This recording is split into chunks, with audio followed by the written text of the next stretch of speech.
আল্লাহ পাক কোরআনের মধ্যে বলেছেন, ইযা জাকাল মুনাফিকুনা ক্বালু নাশহাদু ইন্নাকা লারাসূলুল্লাহ।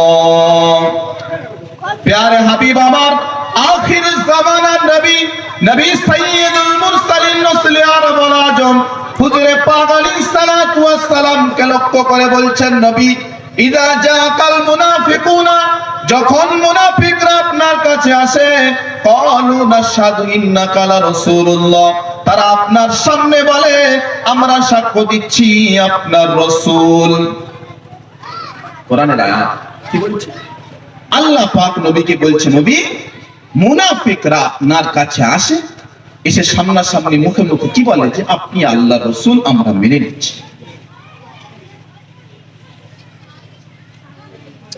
আল্লাহু ইয়ালামু ইন্নাকা লারাসূলু, আল্লাহ পাক বলছেন যে আল্লাহ তাআলা ভালোই জানেন, তোমার রব ভালোই জানেন আপনি আল্লাহর রাসূল, আপনি আমার রাসূল।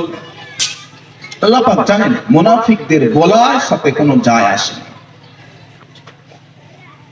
ওয়াল্লাহু ইয়াশহাদু ইন্নাল মুনাফিকিনা লাকাযিবুন, আল্লাহ পাক বলেন, আল্লাহ পাক সাক্ষী আছে, এই মুনাফিকরা মিথ্যাবাদী, এরা ঝুটা, এরা মিথ্যাবাদী। আপনার সামনে এসে দিনের কাজ করে আপনাকে আল্লাহর রাসূল সাব্যস্ত করে মুখে মুখে আপনার সামনে ঈমানকে প্রকাশ করছে, কিন্তু দিলের দিক থেকে এরাই সব থেকে বড় নফরত আল্লাহ পাক দেখে রাখে, আপনার দেখে রাখে। এরা পিছনে পিছনে আপনার চক্রান্ত চালায়, দিনের ব্যাপারে চক্রান্ত চালায়, দিনের ব্যাপারে শত্রুতা করে। নবী আপনি এই মুনাফিকদের ফাঁদে পড়বেন না। এই কোরআনের আয়াত আমি আপনাদের সামনে তেলাওয়াত করেছি, ভালো করে বুঝবেন। এই মাহফিলে এসে আমি আয়াতটা কেন বলেছি? বর্তমান সময়ে আমরা মুসলমানরা খুব নিচু স্তরে নেমে গেছি।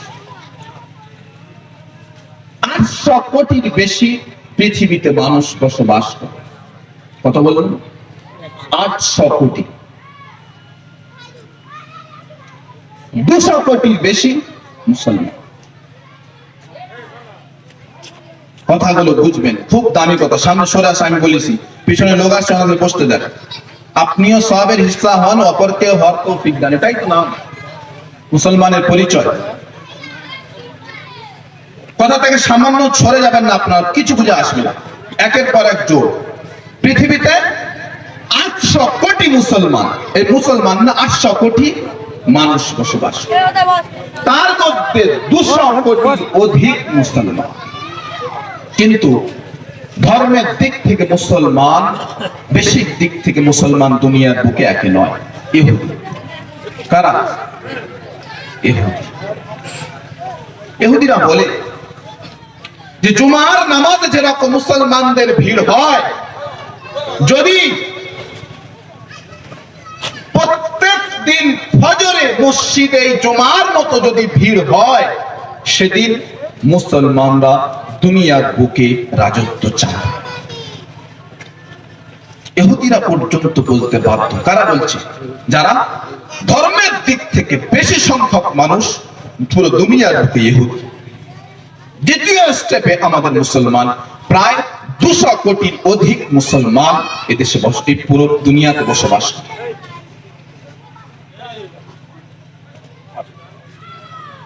আটশো কোটির মধ্যে 200 কোটি যদি আমরা মুসলমানই ধরি, তাহলে কেন আজ আমাদের হাতে রাজত্ব নেই? আমাদের নবীর রেখে যাওয়া বাণী, আল্লাহ পাকের প্রেরিত কোরআনকে আমরা মজবুতির সাথে শক্তভাবে আঁকড়ে না ধরার কারণ আজকে আমাদের এই পরিণতি।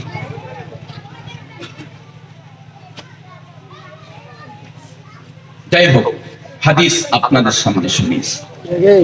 দেখো, হাদিস খুব দামি জিনিস। মুসলিম শরীফে আল্লাহর নবী বলছেন, মান কাযাবা আলাইয়া মুতাআম্মিদান ফালইয়াতাবাওয়া মাকআদাহু মিনান নার। মুসলিম শরীফ, যদি কোনো আমার উম্মত দুনিয়ার বুকে যদি কোনো মুসলমান আমার উপরে মিথ্যা কথা বানিয়ে বলে, মান কাযাবা আলাইয়া, যদি কেউ মিথ্যা তৈরি করে আলাইয়া আমার উপরে, মুতাআম্মিদান জেনে বুঝে ইচ্ছাকৃতভাবে যদি কোনো দুনিয়ার বুকে মানুষ আমার উপরে কোনো কথা বানিয়ে বলে, ফালিয়াতাবাওয়া মাকআদাহু মিনান নার, আল্লাহর নবী বলছেন সে যেন নিজের ঠিকানা জাহান্নামের মধ্যে অন্তর্ভুক্ত করে নিল। আর মোবাইলে ইন্টারনেটে দু চারটে বয়ান শুনে, দু চারটে বাংলা কিতাব পড়ে পার উপর পা দিয়ে চাঁদ ওখানে যারা হাদিস ঝাড়ে, তাদের বুকে এই হাদিসের ভয়টা নেই। আল্লাহ পাক আমাদের আলেম ওলামা করিয়েছে, আমরা কোনো হাদিস বলতে গেলে 10 বার ভাবি, কিতাব দেখি যে কোন তরিকায় কার থেকে হাদিসটা এসে। মুসলিম শরীফের হাদিস, পুরো দুনিয়ার বুকে সমস্ত ওলামা একত্রিত যে বুখারী আর মুসলিম হলো সহিহ বিশুদ্ধতরীন হাদিসের কিতাব। সেই মুসলিম শরীফের শুরুর দিকে আল্লাহর নবী বলছেন, মান কাযাবা আলাইয়া মুতাআম্মিদান ফালিয়াতাবাওয়া মাকআদাহু মিনান নার, যদি কেউ আমার উপরে জেনে বুঝে মিথ্যা কথা বলে সে যেন নিজের ঠিকানা জাহান্নাম করে নেবে। তাহলে আপনারা হাদিস বলবেন তো ভেবেছেন? আমি আপনাদের সামনে একটি হাদিস পাঠ করেছি। عن ابي هريره رضي الله تعالى عنه ان رسول الله صلى الله عليه وسلم انه قال ايات المنافق ثلاث। আল্লাহর নবীর প্যারে বাণী আল্লাহর নবী হাদিস পাকের মধ্যে বর্ণনা করছেন, বলছেন বর্ণনাকারী আবু হুরায়রা রাদিয়াল্লাহু তাআলা আনহু, যিনি 4000-এর অধিক হাদিস নকল করেছেন। এত হাদিস, হাদিস শাস্ত্রে বিশুদ্ধ হাদিস কেউ নকল করেননি যত আবু হুরায়রা রাদিয়াল্লাহু তাআলা নকল করেছেন। তার হাদিস বুখারী শরীফে এসেছে, মুসলিম শরীফে এসেছে, এমন ভাবে তিরমিজি শরীফে এসেছে, নাসাঈ শরীফে এসেছে। আল্লাহর নবী বলেন আয়াতুল মুনাফিকি সালাসুন, মুনাফিকদের চিহ্ন হলো তিনটে। কটা? মুনাফিকদের চিহ্ন হলো তিনটে। নাম্বার 1, ইযা হাদাসা কাযাবা, যখন সে মানুষের সাথে কথা বলবে, কাযাবা মিথ্যা কথা বলবে, বানিয়ে বানিয়ে মিথ্যা কথা মানুষের দ্বারা। এক্ষুনি আর এক কথা, ওখানে গিয়ে এর কাছে ওর প্রশংসা করছে, ওর বদনাম করছে, ওর কাছে গিয়ে এর প্রশংসা করছে, এর বদনাম। ইযা হাদাসা কাযাবা, যখন কোন কথা বলবে মিথ্যা কথা বলবে। ওয়া ইযা ওয়াদা আখলাফা, যখন কোন ওয়াদা করবে ওয়াদা খিলাফি করবে। ভাই 1 লাখ টাকা ধার দিও, 1 মাস পরে শিওর দিল, একদম কসম খেয়ে একদম পবিত্র। 1 মাস পরে ফোন ওঠায় না, আর কোনো খবর থাকে না। হাদিস বুখারী মুসলিমের হাদিস বলছে। ওয়াইদা ওয়াদা আখলাফা, যখন বান্দা কোনো কথা দেবে ওয়াদা করবে, আখলাফা ওয়াদা খিলাফ করবে। হাদিসের শেষ অংশের 3 নম্বর চিহ্ন মুনাফিকদের। আল্লাহর নবী বলছেন ওয়াইদা তুমিনা খানা, যখন তার কাছে কোনো আমানত রাখা হবে, যখন তার কাছে কোনো আমানত দেওয়া হবে, সেই আমানতকে সে খেয়ানত করবে। আমানত অনেক ধরনের। ভাই 500 টাকাটা রাখো তো, আমি একটু পেশাব পায়খানা করে নি, তারপরে তোমার কাছ থেকে নেব। ও তার মধ্যে দেয়, টাকা আউট। ওয়াইদা তুমিনা খানা, যখন আমানত রাখা হবে আমানতের খেয়ানত।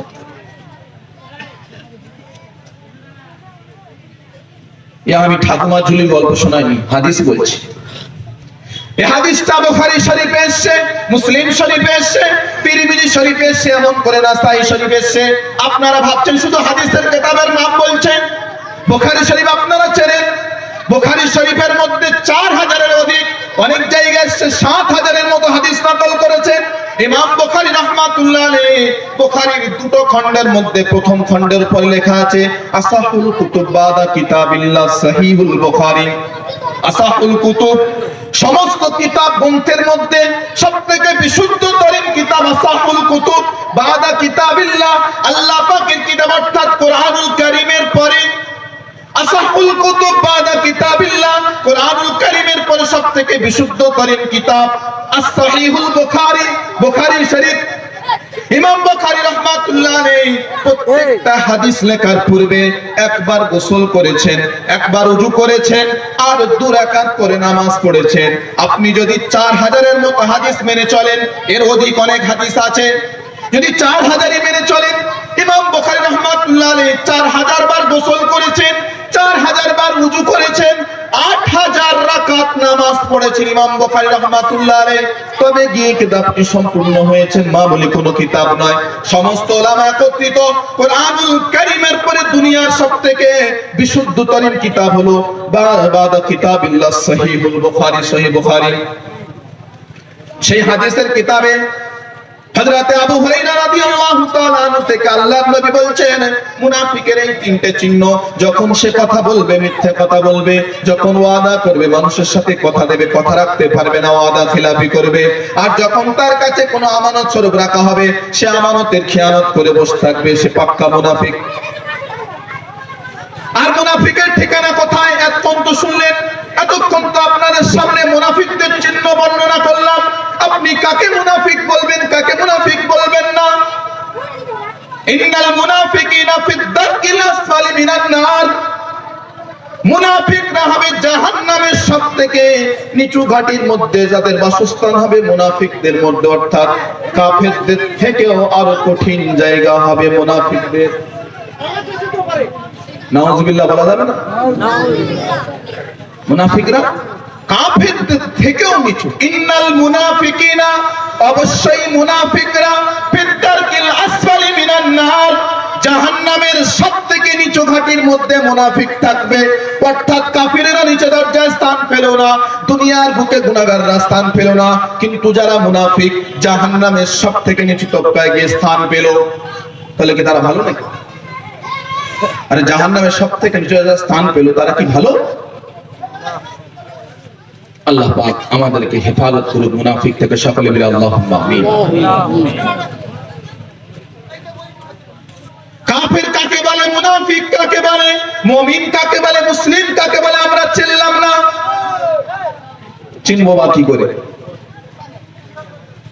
ট্রেনে বা বাসে যদি কোনো মুসলমান ব্যক্তির সাথে দেখা হয়ে যায়, আসসালামু আলাইকুম, মনে হয় সালামটা আমি আগে দিতে পারলাম না, তাকে দুঃখ হয়। কিন্তু দুঃখ হয়েও কি হবে, তার এপার থেকেও চাচা, এপার থেকেও চাচা, যাতে 1 মাস দাড়ি না ওঠে, আর মাথায় টুপি তো দূরের কথা, সুন্নতের উল্টো ভাই চলছে।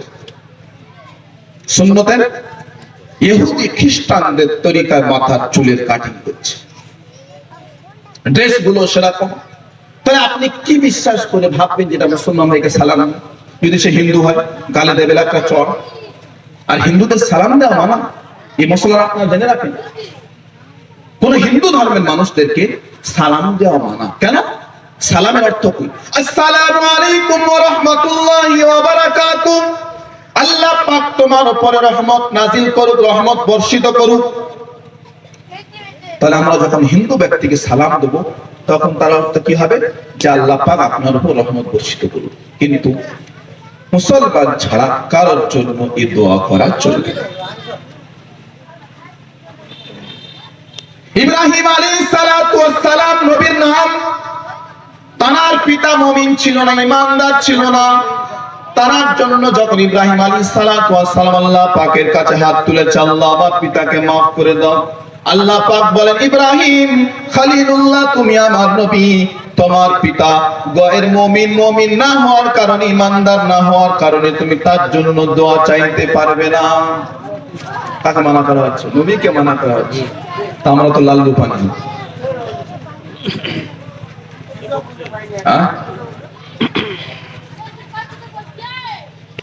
অসংখ্য হাদিসে নববী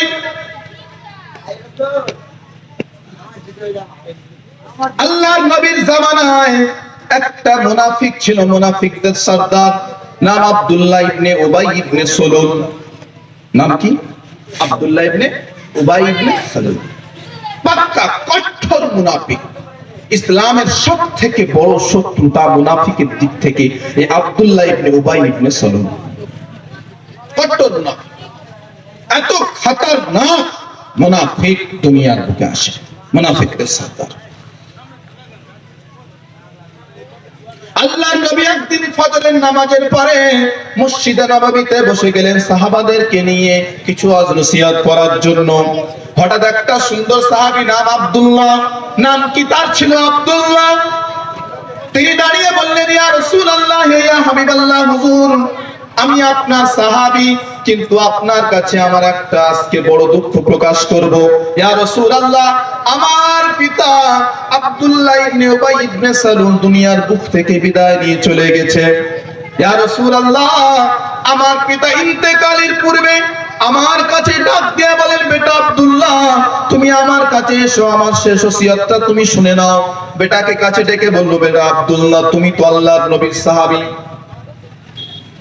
আমি আব্দুল্লাহ ইবনে উবাই ইবনে সালুল যদি মারা যাই, তোমার কাছে আমার শেষ ওসিয়ত, তুমি তোমার হাবিবের কাছে, তোমার নবীর কাছে যাবেন, আল্লাহর নবীর কাছে যাবেন, গিয়ে কিছু জিনিসের আমার তরফ থেকে আবদার রাখবেন। সর্বপ্রথম হলো, আমি আব্দুল্লাহ যখন দুনিয়ার বুক থেকে বিদায় নিয়ে আখিরাতের দিকে রওনা হব, যেন আল্লাহর নবীর নিজের হাত মোবারক দিয়ে যেন আমার গোসলটা দিয়ে দেয়। দ্বিতীয় ওসিয়ত, বেটা সন্তান আমার, তুমি রাসূলের কাছে গিয়ে আবদারটা রাখবে, আমি আব্দুল্লাহ যখন ইন্তেকাল করে যাব, আমার শরীরটা গোসল দেওয়ার পরে আল্লাহর নবী যেন নিজের মুখের লালা মোবারকটাকে নিয়ে আমার শরীরে যেন আল্লাহর নবী মালিশ করে দেয়, যাতে মরণের পরে যেন কবরে যেন কোনো ধরনের আযাব আমার গায়ে স্পর্শ না করে।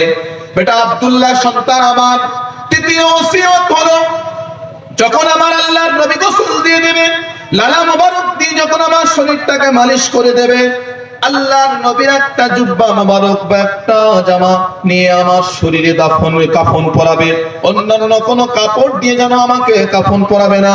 আল্লাহর নবীর কাছে আবদার রাখবে, আল্লাহর রাসূলের কাছে আবদার রাখবে, যেন তার শরীরের কোনো জুব্বা মোবারক বা কাপড় দিয়ে যেন আমার কাফনের কাপড়টা পরিয়ে দেয়। চতুর্থ ওসিয়ত, সন্তান আমার, যখন আমার আল্লাহর নবীর জুব্বা মোবারক দিয়ে বা কোন জামা দিয়ে যখন আমাকে কাফন পরানো হয়ে যাবে, আল্লাহর নবী যেন আমার জানাজার নামাজটা যেন পড়ায়, যাতে কবরে যেন আমার আযাবটা যেন কঠিন না হয়, আমার কোনো আযাব যেন কবরের মধ্যে না আসে। আর শেষ ওসিয়ত, সন্তান আমার প্যার সন্তান, যখন আমার জানাজার নামাজটা আল্লাহর নবী যখন পড়িয়ে দেবে, শেষ সময় যেন আল্লাহর নবী আমার দেহটাকে নিয়ে যেন আল্লাহর নবী নিজেই কবরের মধ্যে নেমে আমার দেহটাকে রেখে দেয়। এই পাঁচটা ওসিয়ত সন্তান আমি তোমার কাছে করে যাচ্ছি, তুমি আল্লাহর হাবিবের কাছে আমি ইন্তেকালের পরে আবদার রাখবে। আল্লাহর নবী যখন শুনলেন, হযরত ওমর ফারুক রাদিয়াল্লাহু তাআলা পাশ দিয়ে ডাক দিয়ে বললেন, আরে ভাই আব্দুল্লাহ, কার কথা বলছেন? আপনি তো বলবেন। কারকে গিয়ে আল্লাহর নবী গোসল দেবে, কাকে গিয়ে আল্লাহর নবী নিজের লালা মোবারক দিয়ে গায়ে মালিশ করে দেবে, কাকে আল্লাহর নবী নিজের জুব্বা মোবারক দিয়ে কাফন পরিধান করাবে, কাকে গিয়ে আল্লাহর নবী শেষ জানাজার নামাজটা পড়াবে, আর কাকে আল্লাহর নবী নিজের হাত মোবারক দিয়ে কবরে নামাবে। সে তো বহু সৌভাগ্যবান ব্যক্তি, সে তো খুব ভাগ্যবান ব্যক্তি যে আল্লাহর নবীর হাত দিয়ে তাকে গোসল করানো হবে, আল্লাহর নবীর লালা দিয়ে তার শরীরটাকে মালিশ করা হবে, আল্লাহর নবী তার নিজের জুব্বা দিয়ে তার কাফনের কাপড় পরাবে, আল্লাহর নবী তার জানাজার নামাজ পড়াবে, আল্লাহর নবী নিজেই তার কবরস্থানে শোয়াবে। তার থেকে সৌভাগ্যবান ব্যক্তি আর কি হতে পারে না। আব্দুল্লাহকে দেখে বলেন, ইয়া রাসূলুল্লাহ, ইয়া হাবিবাল্লাহ, হুজুর তিনি হলেন আমার পিতা আব্দুল্লাহ ইবনে উবাই ইবনে সালুল। কিন্তু আল্লাহর নবী এর আগে রাজি হয়ে গিয়েছে। সাহাবী বলছে, আল্লাহর নবী হ্যাঁ করে যাচ্ছে যে আমি গোসল দেবো, আমি লালা দিয়ে মালিশ করে দেবো, আর আমার জুব্বা দিয়ে কাফনের কাপড় করে দেবো, আমি জানাজার নামাজ পড়াবো, আমি কবরে শোয়াবো। কিন্তু যখন পরে জানতে পারলো,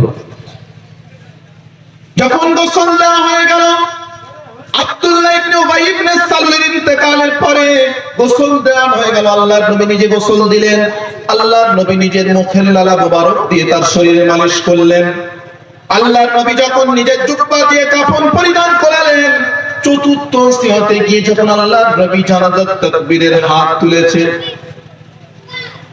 সঙ্গে সঙ্গে আল্লাহ পাক জিবরিল আমিনকে আসমান থেকে পাঠিয়ে দিয়েছে, জিবরাইল যাও আমার হাবিবের কাছে, আমার হাবিব জানো এই মুনাফিকের জানাজার নামাজ না পড়ায়।